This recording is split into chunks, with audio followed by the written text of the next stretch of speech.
Nickname ng Angeline.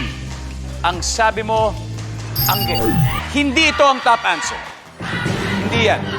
Ang sabi ng survey ay... Yes! Woo! Naitawid. Comeback of the season 2020-75. Let's go. I'm just so happy. I'm just so happy nanalo tayo. As in, sobrang intense. At saka yung score natin, 202. As in, konti na lang. Hindi pa umabot. Points lang. Oo. The thing about Family Feud kasi, it's a battle of wits eh. Diba? Hindi pwedeng sobrang ang talino, hindi rin naman pwedeng wala kang alam. Minsan, bakit ayaw mong maligo sa dagat? Ayaw sa salt water. Ayaw mo na sa salt water. Sabi ni Gil, ayaw sa salt water. Wala.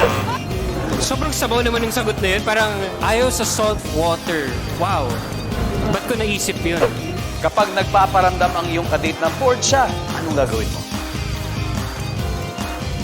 Tatanungin mo siya kung anong gusto niyang gawin. Puro ako na lang eh. Ikaw naman. Di ba? Anong gusto mong gawin? Wala. Ang dami kasi niya. Ang daming pwede kasi it's very general. The question is very general.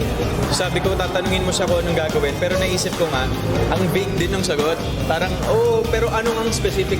Anong gagawin mo specifically? So, ang bobo ko dun. Ito yung sasagot na marami kayong pinagsisisihan.